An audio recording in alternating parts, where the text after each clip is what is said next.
What's going on, wrestling fans? Jeff Upson. I'm alongside Eric Knopsner. You are now tuned in to the PA Power Hour. Eric, we got a pretty fun show. We're going to have a lot to talk about Virginia Beach. The Virginia Beach Duels are always a big hit with Pennsylvania wrestlers, Pennsylvania teams, and we saw so many club teams go down there this year, especially in 2021. You saw a ton of teams going down that didn't have the opportunity to do this previously in last year. So it was a lot of fun to see some of our top talent. This is an event that a lot of wrestlers from Pennsylvania will put on their calendars and say, I'm going to that. I want to be there. You kind of get the same thing with like Disney Duels. It's similar, where it's just something that a lot of people want to see, and they also want to go and participate in it. So a lot of fun this weekend, Eric. Yeah, and by all accounts, that's what the kids love about it, is that, it's great wrestling, but it's also a fun trip too. It's not to a boring, dull place. I mean, you got Virginia Beach here, like you said, with Disney Duels, fun trip there too. So a chance to get some really good wrestling in, but also to be kids and have some fun and, do some cool things while you're hanging out with your buddies. So speaking of cool things, so we talked about this last time, and so much has happened since last time. Rob Cole is going out to Stanford, the state college native, state champion from state college, national champ North Carolina, is going out to Stanford, and all the rumors are that he's bringing some people with him. Mainly, right now it's Vincenzo Joseph. So I think this is a seismic shift potentially in the college coaching ranks. Yeah, it is. It's huge. I'm really interested to see how this all plays out, though. Personally, I guess he obviously feels that the program is in no danger going forward. We've seen this before, where a program, is going to be dropped and then it survives, and then there's a lot of gray area about the future for it. So I mean, I obviously, if you're going to go out and you're going to lure a Rob Cole to Stanford as the administration there, you got to feel pretty confident that you're going to keep this program and really prioritize it. Yeah, and I listened to Willie Saylor's video that he did, and he broke it down pretty nicely. And if you haven't seen that yet, you can go to Rockfin, Matt Scout's channel. You can see it, why Cole left or something like that. And it's interesting just because there were so many different layers to this that a lot of people just didn't quite, and myself included, didn't quite understand what were happening behind the scenes. You kind of wondered why the deans left, and you didn't think it had anything to do with Rob Cole or Mike Gray, that's for sure, because they have a really good relationship. And Rob Cole is a guy who is just, I mean, he's one of the best, right? He's I think Willie even said it, like, you can just rename it to Cole Wrestling instead of Cornell Wrestling up there, because he's just been there for so long. He's been a staple. But I kind of agree with you, where it's like, I'm assuming he has in his mind that this program is not going to go away. The fact that they reinstated that, along with all the other sports that were dropped initially, is probably a good sign. So I think Rob's going to, Coach Cole's going to do a lot of good things out there. I'm not saying rebuilding, because I wouldn't say rebuilding like they had a national champ last year. They had some bumps in the road, no doubt, but I don't think he's not starting from scratch, right? No, no, absolutely not. Some talent there, obviously. Interesting to see how it all shakes out, because you get the uncertainty. There was obviously guys were already looking for new homes before it was announced that it was saved, and then you get a new coach coming in, which usually leads to some turnover as well. So I'm sure there is going to be quite a bit of shuffling as far as the roster goes at Stanford. But yeah, quite confident that as long as that program has the full support of the administration and the school, that Rob Cole is going to build it into a real winner there. And adding an assistant like potentially Vincenzo Joseph is great for that recruiting. Recruiting those young wrestlers, because he's a known name, right? I mean, that's a name that people know. Just like we saw with Imar at Oregon State, we've seen this before, like Gabe Dean at Cornell, right? I mean, there's a lot of name recognition there, so I think it's just really going to help especially lure. We talk about Pennsylvania. I mean, you have two. Should in theory Vincenzo Joseph end up on staff out there, you're gonna have two guys with very very strong ties to Pennsylvania that are going to be out on the West Coast. So like, and again, you get one, and all of a sudden it opens up, the floodgates open. So very curious to see if Vincenzo goes out there and really the ramifications, implications for Pennsylvania wrestlers, because not only are you going to get a great education, but you're going to be with two of the best wrestlers from the Keystone State. Yeah, and it'll be interesting. I think, to me, I think of Stanford as more of a national recruiting base. I mean, I'm sure obviously they'd love to develop a pipeline into Pennsylvania if that's, if it is indeed Cole and Chenzo out there, but or whoever is there with him, Yeah. I'm sure would love to develop a pipeline to Pennsylvania. But because of the academic prestige that you're looking at there, it really is a national recruiting You're base right. that I think you throw it out there and you say, hey, we're Stanford and we're interested in you wrestling here. You're obviously going to be a really good student to begin with, and B, probably pretty flattered that one of the top academic institutions in the nation is saying, hey, we want you here. And don't forget, Stanford is also, I haven't seen the, whatever, it's like the Learfield Cup or whatever it is, that it's like have you seen that where it's the all sports champions? Stanford wins it pretty much every year. Okay. Like they take, you get so many points for gymnastics and swimming and football and basketball and all that stuff. And it seems like every year it's Stanford, UCLA, or Penn State up in there that is really near the top. So as much as they are a great academic institution, they're pretty good at athletics too. Yeah. Well, yeah. Yes, they are. The scandal aside, right? Scandal of admissions scandal aside, they've got a pretty good track record and reputation when it comes to athletics. Switching back to Virginia Beach, let's go back in time to high school. We had a ton of big names from Pennsylvania competing down there. Big teams, by big teams I mean we've had the super teams down there, and I'm curious to get your opinion on this, Eric, because I've heard different things on social media from different folks that are saying I really hate the super teams, like Team Kong and Team Shut does it, and there's some other ones out there that just put together the best wrestlers from the nation. And one of our guests, or our only guest tonight, Tyler Casak from Bethlehem Catholic, was on Team Kong, who ended up winning the championship title. Eric, you see teams traditionally have all club members. Then you have some teams that are putting together all-star teams. What are your thoughts on that? Do you stand on a side of the fence for Honestly, this? I guess I would lean towards I'm okay with it. I mean, it doesn't bother me. So I guess that is tacitly endorsing the fact that you can go and get a great team put together.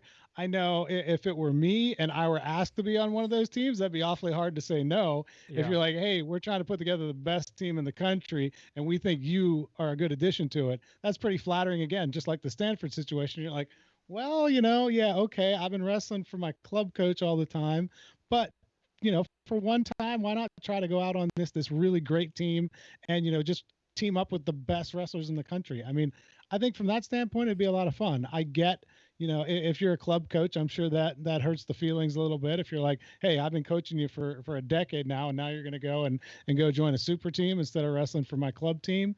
I get both sides of it, but again, like I'm looking at it from the side of the student athlete, and I think that'd be pretty flattering and be like, man, I want to see what it's like to be teammates with this guy from Minnesota and this guy Right. from California and this guy from Illinois, and get to know some guys. That doesn't mean you don't like your club teammates. It just means, hey, I got an opportunity to meet some new people and roll around with some fresh faces and hang out with them for a couple days. Well, you saw in our PA Power group chat that someone posted about the text messages between the coach and the wrestler. One of the wrestlers that wrestled for a quote super team, and basically was a complete immature child about the whole thing. I'm sure we see a lot of that. I mean, I know just being involved in high school wrestling in Pennsylvania. I know there's feelings that people have towards these types of things, and oh well, this club they bring in these guys, and it's like a lot of people care. They take a lot of they use up a lot of energy and time and resources in talking about these things, and I kind of maybe lean towards what you're saying is like, hey, if one of the best teams and this all-star team asked me to compete, yeah, I'd be flattered. I mean, maybe I would say no because I want to be loyal to the quote club, but I don't know. It's interesting that people get that upset and that worked up over something as stupid and small as this. In my opinion, I don't know. Neither of us were good enough that anybody was Absolutely clamoring not. for us to be on their all-star team. So Yeah. I mean, I can remember, and Disney Duels. You had Diesel was the big one from District 3, and if you could get on like a Diesel, like C Squad, like the. I was like, man, this is great. Like yeah. Diesel A team is here, right? And yeah, so you're right. Neither one of us were back in the day doing all those things. I see it on social media and people like get, everyone has to get on their soapbox, but at the end of the day, does people really care about the Virginia Beach team champion? Like, right. is that a thing? Like, are you hanging I mean, as banners a coach, for that? aren't you going there being like, hey, we want to get Johnny better. We want to see him get good competition. We want to see him improve. We want to see a better hand fighting. We want to see better movement off the bottom. We want to really get better this weekend. Not, hey, we're going down there to win this thing, man. This is all out. You got to win this title for us. Yeah. Yeah, it's just weird. Like I said, like, do people hang banners Yeah. like, does Team Kong like have a headquarters somewhere? Like, I don't, I'm missing out. Yeah, so it was a great weekend. Some big time results here, Eric. We saw several state champions and state medalists go down. There was some great action. And before we bring Tyler Casak on to talk about his run and really what he was able to do this weekend, I want to run through some of the results because I kind of, we put up a poll on Twitter about, who had the best weekend. And a lot of people were like, oh, well, this wrestler and this wrestler. And I look at quality wins. And just because you go 8-0 doesn't mean you had the best weekend. It's, looking at the guys in which you're beating. But one that really kind of started things off for me when I saw it was Dayton Pitzer over Jake Lucas. Dayton Pitzer being a state champion at an undersized 215-pounder, Jake Lucas is all, filled out at 215, and Pitzer was able to beat him 6-1. Now, that match was a little bit strange because in the second period, Lucas looked like he got hit in the head or scratched of some sort, and he went down, and he was down for a while. But Pitzer, man, like for an undersized 215-pounder, he looked really, really sharp against a bigger Jake Lucas. That's an AA versus, a double A versus a triple A state champ going head to head. You don't get to see that very often. So it's nice to see that we got to see it in Virginia Beach. Yeah, you know me. I love to see that double A power there. And I mean, it's a shame that Dayton missed that sophomore season. Yeah. Because he really would have a chance to go down as one of the greats in Pennsylvania history. Because there's a good chance that he'd be sitting on 3 state titles right now, heading into his senior season. So I mean, we can't overlook what he's been able to do and how good he's been. Aside from Nick Feldman, I mean, he's been almost unstoppable.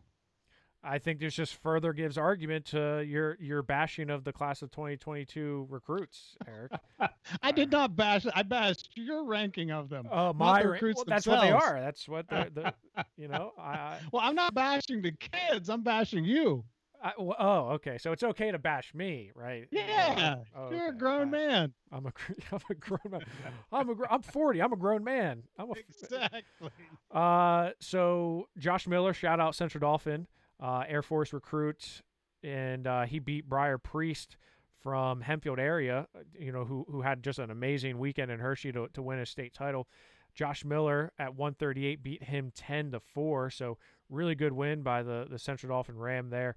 The other state champion to go down was Caden Williams from Manheim Township, and he lost to an 8th grader who, this is a name you're going to want to get to know, especially if you don't follow the youth scene. Maddox Shaw from Thomas Jefferson had a great match against Williams. It was 6-2. But if you go back and watch the match, he was in control of that match. And Caden Williams was pretty dominant this year, winning a state title, beating Tyler Chappell in the state tournament after losing to him in the super regional tournament. There's a lot of young guys really nipping at the heels of some of these guys that we've seen do well at high school level. And Maddox Shaw is just one of those names we're going to continue seeing. Dalton Perry's another one, Bo Bassett, of course. But these guys they're tried and tested against some of the best, right? I mean, it's incredible to see the progression that they've made just in the last couple of years.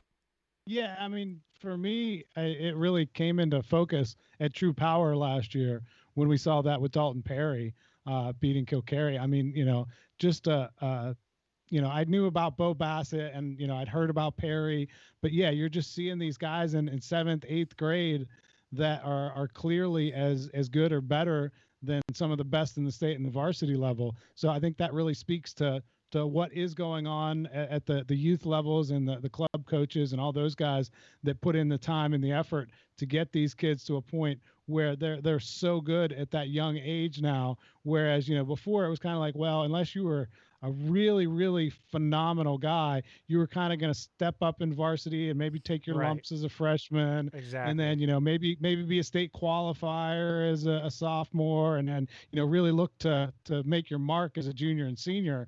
And now you're like, hey, this kid's going to win a state title as a freshman. Yeah. You're Or, absolutely... in this case, maybe a seventh or eighth grader could too. True. Yeah. I mean, you're right though. It's like, anytime a freshman's kept up on varsity, and you're like, man, like, I'm a freshman, I'm wrestling up on varsity high school, right? And that's a big deal. And now it's I feel like it's not a big deal at all. I mean, it's kind of crazy how the times have changed with that.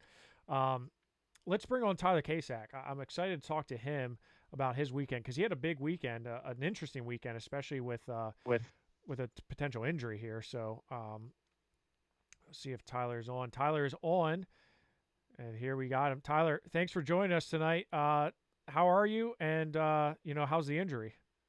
Yeah, thanks for having me. I'm pretty good. I'm feeling a lot better than I was Monday. So yeah. So Eric and I had this discussion. Now you were on Team Kong, right? A superstar Yes. team. You were asked to be on that team, a team that was filled with just a lot of tough guys. What was the decision like for you to compete on a team like Team Kong? What was that like?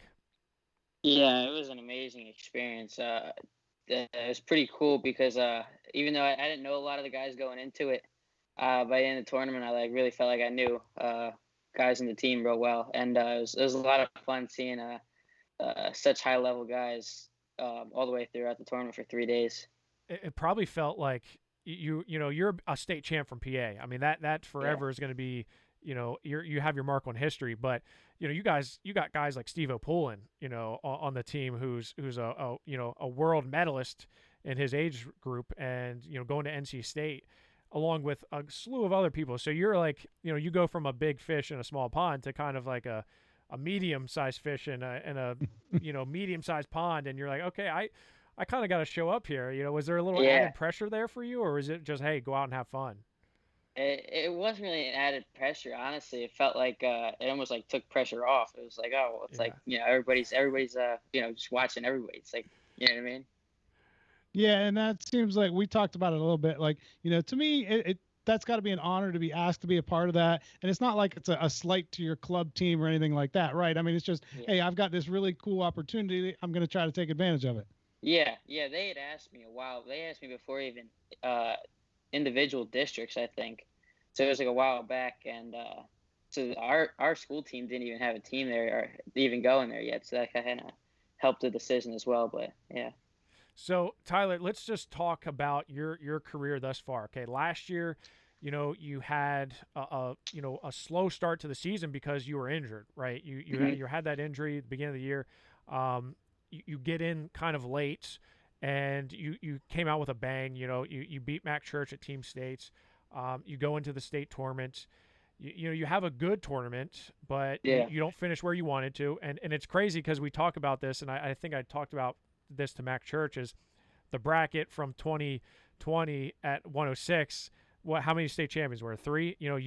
Mac, and Jacob Van D all won state titles. The state champion that bracket, Vinny Kilcarry, did not win a state title his sophomore year. So it's like, first, I guess, is how much of a disadvantage were you at not having a quote full season before that, and how much did you take away from that freshman year into this year?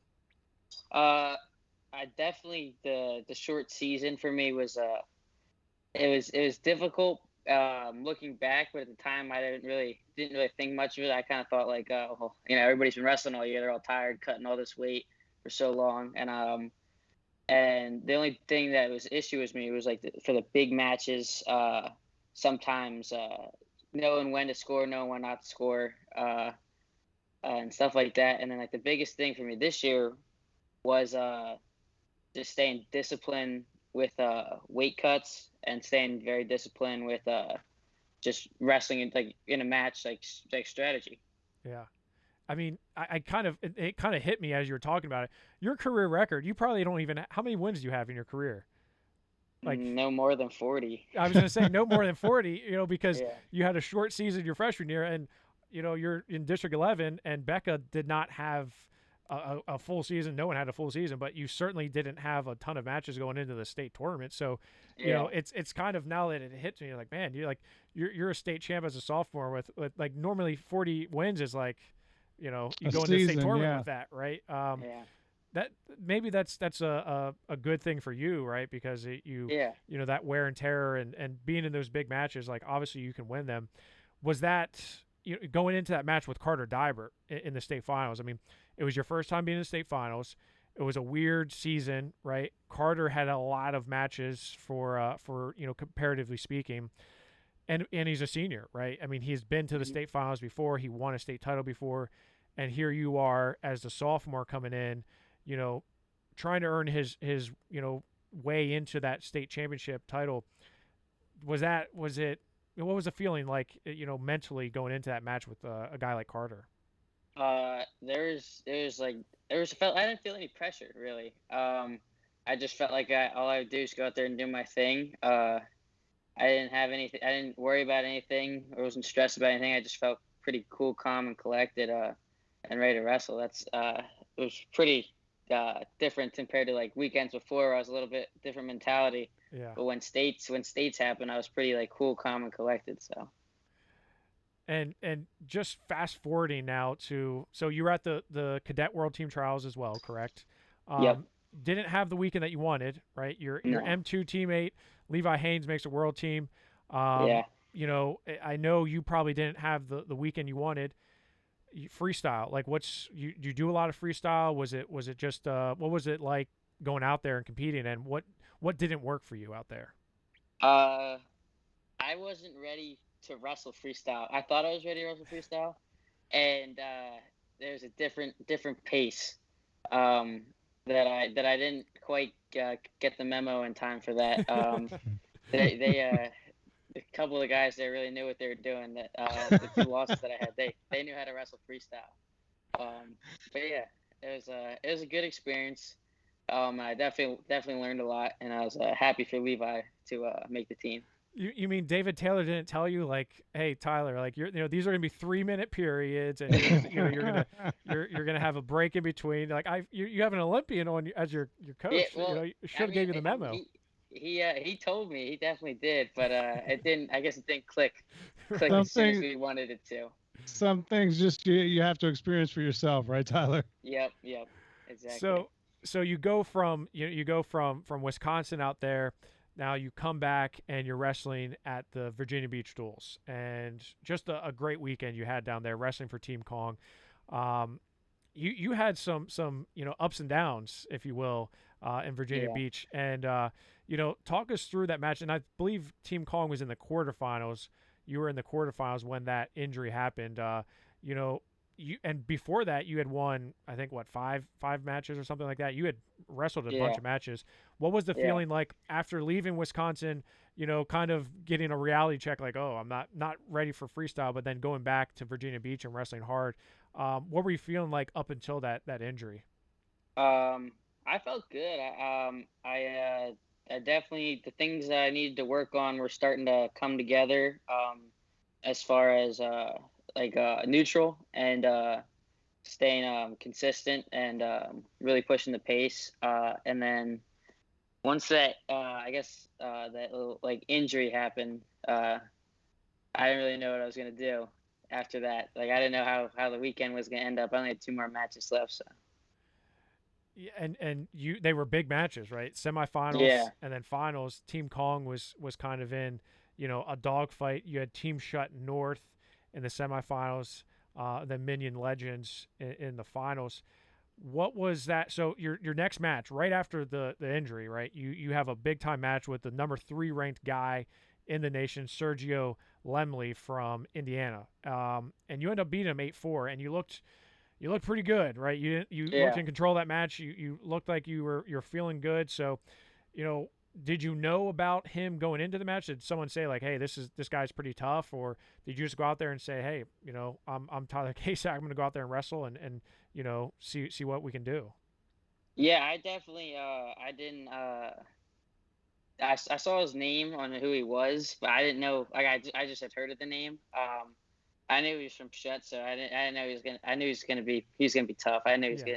he wasn't no slouch. So just go and take it to him was the game plan right away and get to your ties and make sure you stay out of his and keep attacking.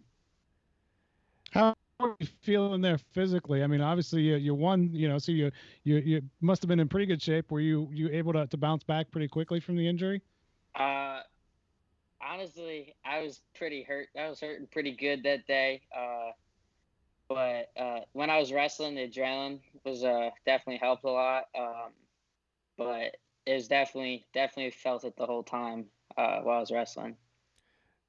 And you also the Team Kong beat Minions 24-21, and you got a fall in that match, Yeah, which was huge, right? That yeah, that had to feel pretty. You talked about being on a Team Kong where the pressure's not really on because you're not like the star on it. So yeah, but you kind of came up really huge. I'm looking through here, and that was the only pin, was the only fall for Team Kong United. So you really kind of were the difference in that match. That had to feel pretty good just to get the fall. yeah. It did. It did. Because that was like a time where I was like literally our 6 pounder was wrestling. And I was sitting on the floor, and as my dad was asking me, hey, "Do you want to wrestle? Do you not?" And he's like, "It's up to you." And I was like, "You know what? Screw it. There's only 2 more matches left. I'll just go wrestle." So Right. so I just went out there. Literally didn't really get much of a warm up in. I was like, "All right, well, here we go," and ended up getting the pin. So that was pretty good. It was kind of like your freshman season down all into one little match because Pretty much. yeah, you're injured, you don't have, hey, here goes nothing, right? um Yep. and it's so what I gotta change gears to your kind of off season and what you do on your off time. So I was at the state tournament, and I heard, I heard this rumor. I'm like, there, you hear about Tyler Casak? I'm like, what? Yeah, he's a great wrestler. He beat Mac Church at the, like, no, he's like a world renowned goat shower. I'm like, what do you mean goat shower? And then I heard this story, and so please enlighten us a little bit about what it is you do, and like explain to us what showing goats is and raising goats is, and how the heck did you get into that? And was that something that like your family does, or what? Tell us a little bit about it.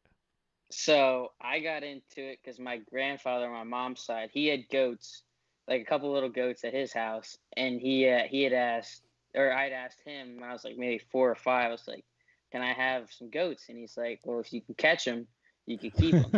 Oh So wow. I was like, spent like 2 hours catching 2 goats, and I like loved doing it. And so at our house, we have like before that we had like cows and horses and stuff like that.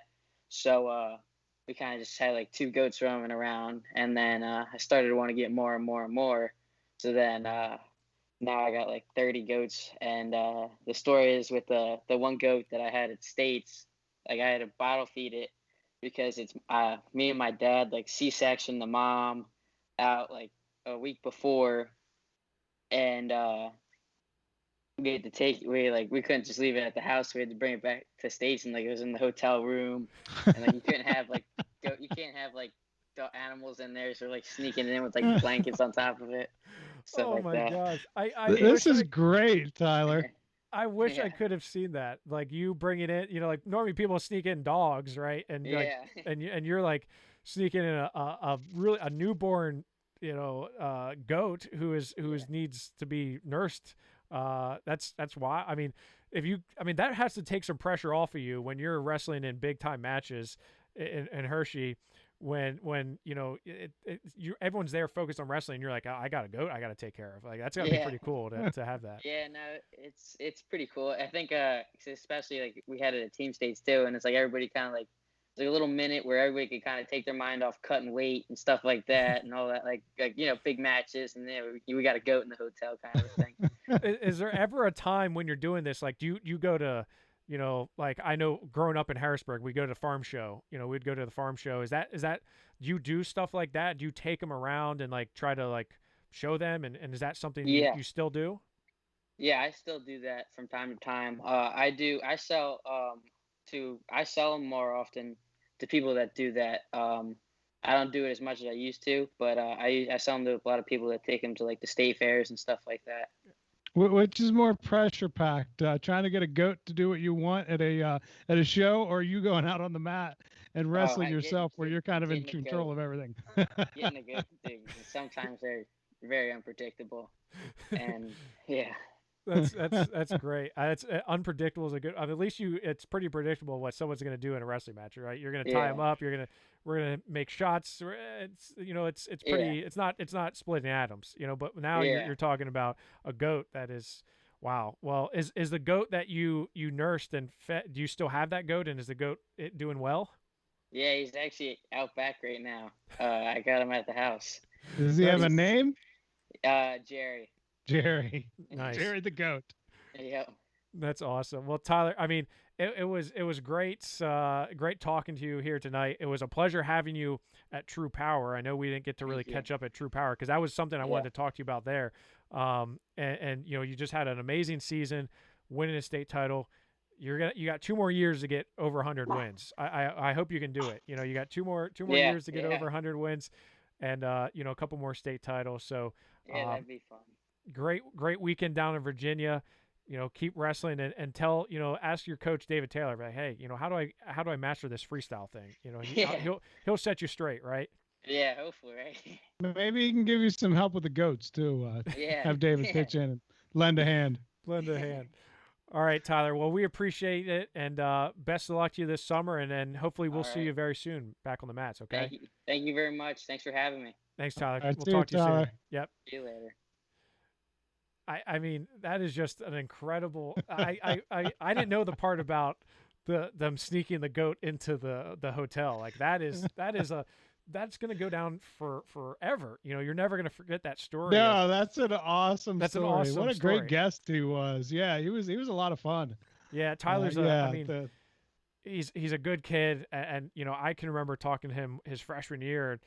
And because he was in a battle with Cale McIntyre down there at 106, and then he gets the nod to start, and then he goes in, beats Mac Church, and he had a great freshman year. But then the sophomore year, being that it was a COVID season, you didn't really know where he was going to be at until the state tournament, and he looked great doing it, especially up several weight classes, right? And he was the highest of those one from 106 that wrestled this year. So the weights doesn't seem to be an issue with him, and it's because he's carrying goats around into hotels. Yeah, I mean, could you imagine that? You're like, hey, I got to go back to the hotel. You're leaving the Giant Center.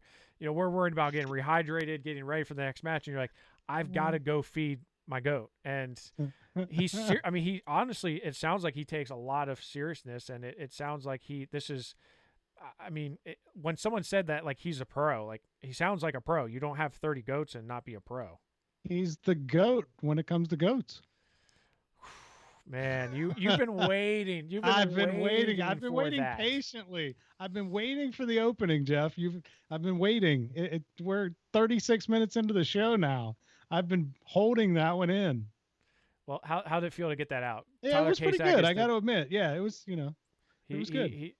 He did pretty well this weekend, and when I went back and watched the match that he got injured in, it was like I had to double check and make sure that he actually wrestled after that, because they took him out in a wheelchair. Now he was banged up. It was a mat return where his head landed and neck landed awkwardly, and not only is it an achievement that he came out and wrestled again, but he got a win over the number 3 guy in the nation. So, I'm excited to see what the ceiling is for Tyler Casak. I think he's just going to continue to get better and better, and I think you'll probably see him, just at a higher level from this point forward in his career in high school. And obviously being in a room with at BECAHI, that helps, right? I think we need a show with him and Montana DeLauder, like the Goat Hour. The Goat Hour, or the Goat Grappler. I like that. The Goat Grapplers, because Montana DeLauder is another world-renowned goat herder. That's her handle on Twitter is Goat Herder. I know you're excited because you got to use the Tyler Casak's the goat of the goats. But let's talk about some more matches that happened. Now, at Virginia Beach, we had a lot of PA on PA crime, which to me is a good thing down here, because I like to see where guys are, in that off-season type of conditioning and going up in weights a little bit. So we talked about Dayton Pitzer, Jake Lucas, Josh Miller, Briar Priest. Ty Linsenberger beat Chance Babb, 2 state medalists. Chad Ozias beat Cale McIntyre from BECAHI, who we just talked about, a teammate of Tyler's. Chad Ozias had a pretty good, impressive win over him, 5-3. Landon Muth from BECAHI, he beat Jack Pletcher 3-2 in ultimate tiebreaker. Now, Landon Muth was a state medalist this year. Jack Pletcher didn't make it out of the sectional tournament, but Pletcher had been going on a tear in freestyle. So the question is like, okay, how do we translate that freestyle success into folk style for Jack Pletcher? Because, and Landon Muth's tough. I mean, there's no doubt about it. But Jack was beating guys that were state runner-ups and state champions in freestyle. So what's the correlation?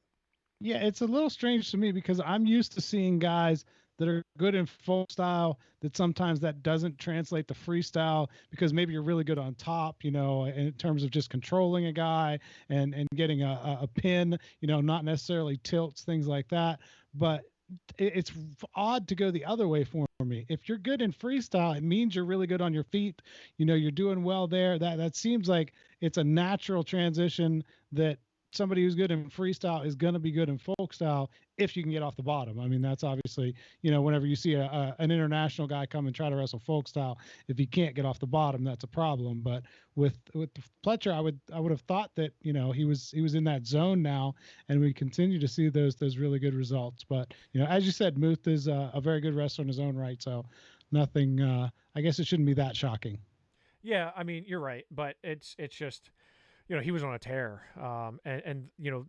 My biggest thing is looking at, okay, the freestyle, the folk style type thing. And, it's interesting because you don't normally see it, like you said, the other way. So, Jack Scott, he's going to be just fine. He has a brother that's pretty good that's going to get him in, where he needs to be. Evan Gleeson, another BECAHI wrestler, he beat Carter Gill, 2-time state medalist. He beat him 4-0. That was at 160 pounds. Brant Hare from Montgomery. Now, Brant's I believe he's only a 7th grader. He'll be an 8th grader next year. Younger brother of Connor Hare. And he beat Aaron Seidel from Northern Lebanon area, Law Wrestling, 7-1. And Aaron Seidel is one of the top youngsters coming up. And Brant Hare really took it to him. And, he was coming back from an injury. So it looks like he's going to be, again, when we talk about those young guys coming up and nipping at the heels, I think Brant Hare is going to be one of those guys to keep an eye out for. Nathan Lucier from Coatesville, he had a nice win over Braden Bauer of Williamsport, beat him 4-0 or 4-1. Connor Hare, on the other hand, shout out to Connor Hare because he had a phenomenal weekend here wrestling at 145 pounds. We got to see him at the Redemption Duel, had a good win there against Eric Aldurfer. He came out and just beat everybody that he wrestled at 145 pounds here. But he had a great win over Sam McMonagle, and that was he's from Westchester Henderson. He beat him 1-0 in a battle of state medalists. That was a really good win. He also beat Noah Frack, who's a state medalist as well. He beat Patrick Jordan from Team Shut. He's out of Virginia, 4-0. That was a really good win. So was the one against Jake Rosenthal from New Jersey, who beats Nick Fay from Wyoming Seminary, who's a nationally ranked guy, after that. So really, Connor Hare is just, I mean, the win over McMonagle was great, but he beat a whole bunch of other top ranked guys on the weekend, and I think he kind of felt a little slighted that I didn't include him on the four that who had the best weekend, but maybe he should have been in there. Yeah, it sounds like certainly a great weekend for him, and that's obviously the tough thing with a tournament of this size and scope. Whenever you're doing duels, is obviously everybody's not going to see everyone, so he's didn't get to cross paths with some other guys that I'm sure could have elevated that status for his weekend even more. Yeah, and that's again when you go back to looking at results, and I mean there's 500 teams that competed in this. I mean there was so many teams, so many Pennsylvania wrestlers, and you look at the results of the brackets, and obviously guys on Team Kong and Team Shuts and Law and Young Guns and Quest, like they're going to get more looks just because they're in those medal round brackets. So yeah, Connor maybe have been an oversight there, but he had a great weekend, especially with that win over McMonagle. Some of his teammates from the Buffalo Valley Black team, Riley Bauer beat Dalton Gimber, which was a good win for him. Devin Deem beat Bailey Gimber 4-3. So both Gimber twins lose to Buffalo Valley Black. Good wins for both of them. Chris Vargo beat Zach Jackaruso. Jackaruso, of course, was a state runner-up this year, had a big win over Vinny Kilkeary in the state semifinals. Chris Vargo, had a good postseason, didn't quite finish where he wanted. I'm sure he probably wanted to be in that state finals, but ended the season on a high note. Chris Vargo, another guy who beating Zach Jackaruso, who I thought looked really good at the Redemption Duel. I think Chris is on the right path. Yeah, I think that you're right. That's a big win for me for Vargo, because I kind of saw him, really, really good at times. He was undefeated, I think, going into regionals, maybe even. But and then he took a loss there, and I wasn't sure I was going to bounce back. And then he did bounce back nicely, but kind of a little bit up and down there late in the postseason.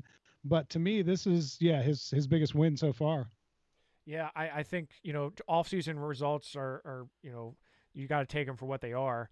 But for him, I think that was big, just confidence-wise to get out and get a win over a guy like Jackaruso, who has a win over state champion Vinny Kilkeary.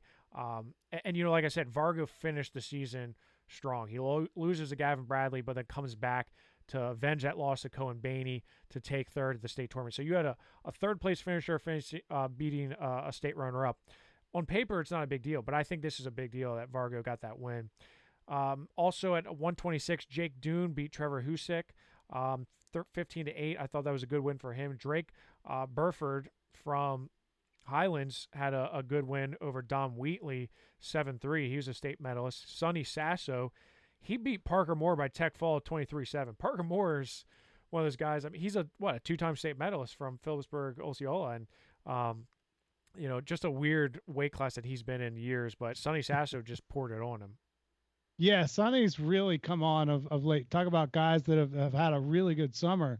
I think Sonny Sasso is right at the top of that list for what we've seen out of him over the past couple months. And all it took was him going to a higher weight class, because he wrestled 172 and all of a sudden jumps up to 195 and is wrestling, wrestling. I thought it was your coaching that did it for him.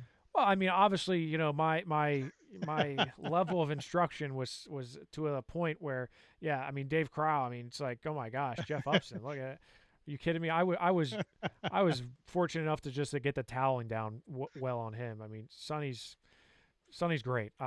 He's a really good kid. I love the Sasso family. I mean, they're just a really good family, and it was an honor to have Sonny on that team.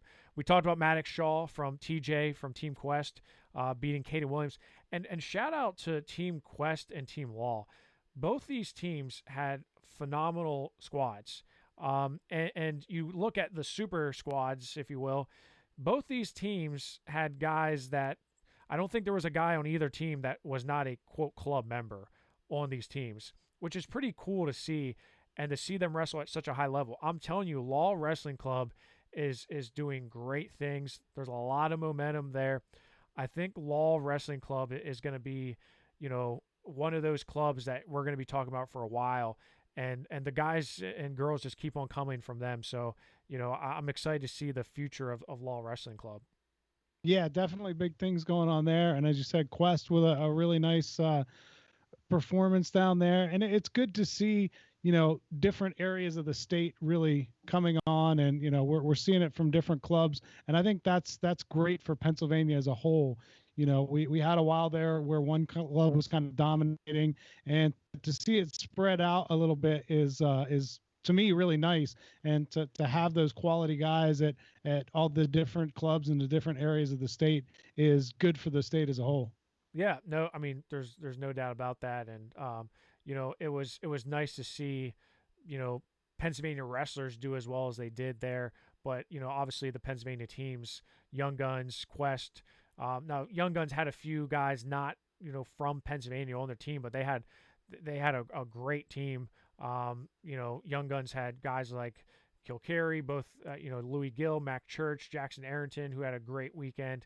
It just was it was good to see that. Now Young Guns did take third. Young Guns Black took third, and I believe I'm pulling it up now, or fifth. I'm sorry. Young Guns took fifth. But Law was right there with them. They lost to Team Shut 33-24. So just a lot of good results. And like you said, it's nice to see the parity and nice to see teams from across the state do well. Matt Repos, Central Dolphin, he had a good win over Jace Ross by fall. Caden Williams beat Hunter Sloan in ultimate tiebreaker, 2-1. Now Landon Baney, so arguably Sonny Sasso, I think has had a great offseason. I think Landon Baney also has had a phenomenal offseason, especially in freestyle. But he had a loss to this past weekend to a guy from Malvern Prep, a PJW state champion, Anthony Mutrelli. Is that how you say it, Eric? I know you. I would say Mutarel. Mutarel. Yeah, I don't. Our brains work differently. Mutarel. Yeah, Mutarel beat him. Anthony beat him 3-0. I'm sure Nate Louder is going to text me in 30 seconds to tell me the correct pronunciation. And again, I'm not really going to talk about Malvern Prep guys until we get a Malvern Prep T-shirt to wear on the show. But he had that was a really good win over Landon Baney. Tyler Chappell beats Bryce Beatty, which was a tight match. Owen Kolodowski beat Cole Smith from Springford. He beat him 6-1. One of the ones that I was kind of surprised at was Owen Reinsel beating Scott Johnson. Scott Johnson was a state runner-up this year, gave Joey Fisher all he could handle. And Owen Reinsel was just, he was in that bracket with Mason Gibson, Brent Unger, and Gary Steen. So he kind of was the fourth wheel to that party and kind of got forgot about. But nice win by Owen Reinsel of Brookville to beat Scott Johnson, who's probably one of the best sophomores in the state, to get the win there. Yeah, absolutely. As you said, just a brutal bracket that he was in there, but able to show what he's able to do here against a tough guy in Johnson. So really nice win there for Reinsel. Suds Dubler at 170 beat Ethan Gush from Muncie. I thought that was a good win.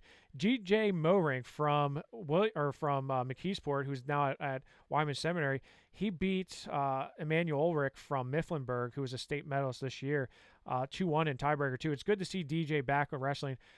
We had him at the Surge a few years back, and he battled Jalen Stevens. And ever since going to Wyman Seminary, obviously they didn't have a season really this year. But it's good to see DJ back in wrestling and doing well.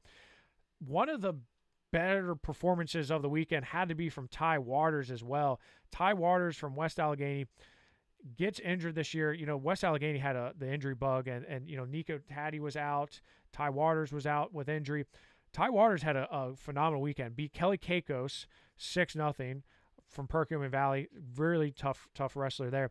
But then he beats in sudden victory nationally ranked Spencer Barnhart, a national prep champion, beat him in sudden victory 6-1. I know you and I are big on Spencer Barnhart, but talk about Ty Waters and what he was able to do. A great win for him. Yeah, because we had Spencer on not long ago and talked about all the the great wins that he's stacking up there and what he's been able to do. And then Ty Waters, as you said, is able to go and get that victory over him in sudden victory. So great job by Waters on the weekend and that match specifically. Yeah, I mean, I was. It's always tough coming back from an injury, and he had a pretty significant injury. I can remember his dad sending me some photos of the injury, and I mean he was banged up, and for him to come back and beats high level guys like Spencer Barner, who's kind of been on a roll. He's really been just on a tear ever since that Powerade kind of Midwinter Mayhem type back in January. He's been on a roll. And we talked about, look at the hit list that Jack Consiglio had. Spencer Barner wasn't too far behind in the wins that he had. So shout out Ty Waters for that. Jacob Haupt from Cannon Mac had a really good win over Hunter Robeson from Sagertown, 5-0. Hunter Robeson's a guy who came into the state tournament ranked number 1, didn't finish where he wanted, but is one of the top guys in the state. Jacob Haupt from Cannon Mac, had a really good match against him. One of the ones that and maybe this goes back to my coaching because these wrestlers are doing better after they wrestled at Wranglemania. Riley Robel beat Nathan Taylor in a state finals rematch, 1-0. I mean, shout out to Mike Nauman and Team Nauman. But man, he had, that was, I mean, can you imagine that? And I remember couple years back when Nino Bonacorsi loses to Stefanik in the state finals, goes down to, it was either Disney or Virginia Beach Duels, and beats him. And I remember asking him, like, does it feel any better? He's like, no, I don't have a state title. And I'm sure Riley's the same way. Like, yeah, the win was nice, but I didn't say, like, after the match, you're like, hey, Nathan, can I have that state title? I just beat you. It doesn't work like that. No, it doesn't. But, hey, he's got the bragging rights now, but hey, I got the last win in it. So, big win there for Riley. As you said, I'm sure that doesn't make up for the state final, but still got to be a pretty good feeling there as well. Oh, I think so. And I think he's one of the, I got to talk with him and his parents up at Wranglemania, and he's from, kind of grows up the same area where I grew up in Harrisburg, trains with Team Nauman, has just really come on strong in his sophomore campaign and really opened up a lot of eyes. But I just think we have not even seen Riley at where he's going to be in college, and whether that is football or wrestling. I know he's a big football player, but I still feel like he has so much more to prove and to do and to accomplish. I don't think he's even scratched the surface yet. And obviously getting a win over Nate Taylor, Lehigh recruit, is a good way to kind of cement that. We talked about him. Tyler Casak had some big wins. His only loss was that injury default, but he beat in a very convincing match, 8-4, Sergio Lemley from Indiana. But looking at the other wins that he had, now Tyler's not a guy who, at least I'd have to look at his stats, but again, he only has 40 matches in high school. He doesn't pin a whole lot of guys. He had, I'm trying to look here, at least 1, 2, 3, 4, 5, 6, 7, 8 falls. Yeah. My gosh. That's a good season for some people. I mean, I think we should have asked him about that. It's like, when did you become a pinner here? Because he was just going out and tearing people up, including that win that he had 8-4 over Lemley. So great weekend by Tyler Casak, and those goats better watch out, because there's a new herder in town now. Yeah, they don't want to get caught by him because they're not getting up. That ain't happening.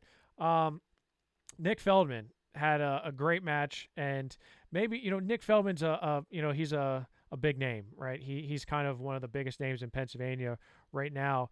But he beat, and I believe he's the number 2 ranked guy in the nation, I think, depending on the publications that you look at. Noah Pettigrew from Georgia, Minion Legends. Did you see that sequence at the end of the match? I did not get to see it. No. Oh, Eric, you missed it. You need to go. I think you should just go on right now and watch it as I talk about it, because, I mean, it looked like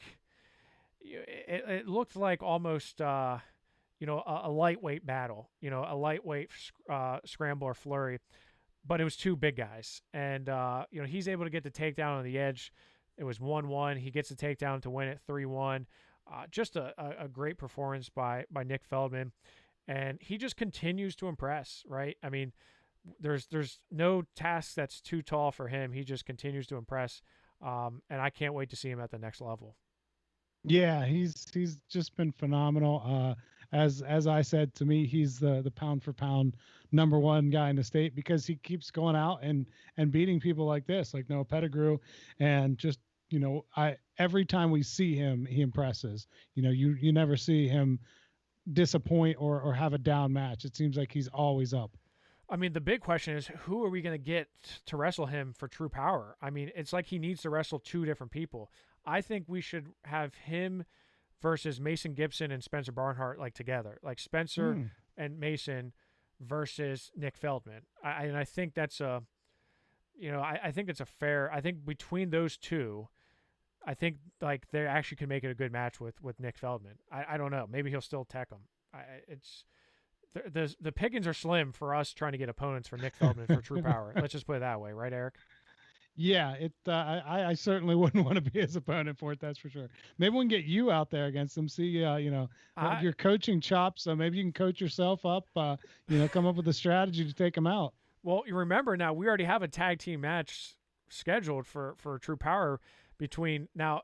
Mason's trying to recruit me, but Eric Gibson said he wants me because he heard what you had said about him, kind of complaining about why he was so high in the rankings. Now Eric is against me too. Yeah, so Eric's all against 3 of you guys are against me? No. Mason's I think yeah, by because default, I thought it was Eric and Eric versus you and Mason. No. It's ties of turn now. So it's Jeff, I gotta talk to Eric. Jeff I'm disappointed Upson now. and Eric Gibson versus Mason Gibson and Eric Knopfsteiner. And Eric already laid out the game plan, what he's gonna do, and I basically have to sit back and not have to do a whole lot, which is well, cool. You only got to worry about 15 seconds with me, and then I'm done. So right. So I mean, I at least it's not going to be long. I can tell you that. Right. I got a dad bod now, and I'm now into my coaching career, not so much the, we should enter a Mawa tournament and just embarrass ourselves. But True Power matches, man, they're going to be tough. They're going to be tough to do this year. Before that, though, we have a whole lot coming up here. The National Freestyle Duels out in the Jersey Shore are going to be streamed live on Rockfin, and Team PA Power Wrestling is taking a team out there. I'm really excited about that. We're going to have John Hughes, legendary wrestler and coach, leading Team PA Power. I'm not going to be able to coach. I'm going to be worried about the streaming. You're going to be out in Vegas, Eric. Tristan's going to be out in Minnesota. Everyone else has an excuse.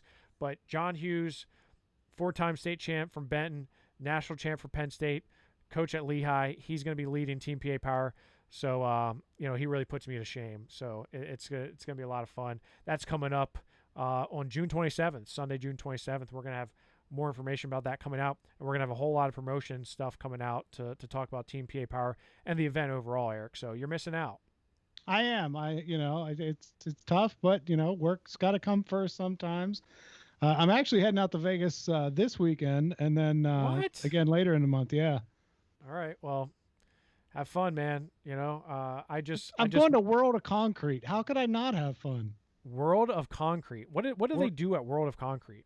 Well, my company, J&J Truck Bodies and Trailers, has a dump body on the Peterbilt. Their main show truck that's going to be in it. So it's a pretty big deal for us to be in a company with Peterbilt. It's basically like Tyler Casak showing goats. Oh yeah, you're basically There's a lot pulling of pressure. along. I mean, yeah. You're showing the truck. Do you have to wipe it down? Do you have to shine Luckily, it, no. I don't, but they will be. Yes, actually, they'll be doing that every day. They'll be making it look great. I'll send you some video and some pictures when I get back. I can't wait to see it. I mean, between you and Tyler, I mean, we've got showmen throughout the board here. This is great. I need to get into something like this. Well, I don't know what I can show. Well, have fun this weekend, Eric. Don't get into too much trouble. I will try not to. You do the same. I will try as well. My son is keeping me more than out of trouble. Well, again, thank you to Tyler Casak for coming on. Great interview, great guest. I can't wait to talk to him again soon and see him back on the mat. We're glad he's healthy and glad he was able to end Virginia Beach on a high note. And again, be on the lookout for some information coming about the National Freestyle Duels for Team PA Power. We're going to be releasing the team here next week. We're going to be having a lot of discussions about that. And of course, check us out on Rockfin. We got the class of 2022 rankings. We got the class of 2023 coming out very shortly. You can catch any of our live streams on replay on Rockfin /PA Power Wrestling. And of course, Twitter, follow us at PA Power Wrestle, Facebook, PA Power Wrestling. Yeah, Eric, until next time, it's keep it classy, wrestling fans. We'll talk to you very soon. Thanks for joining us.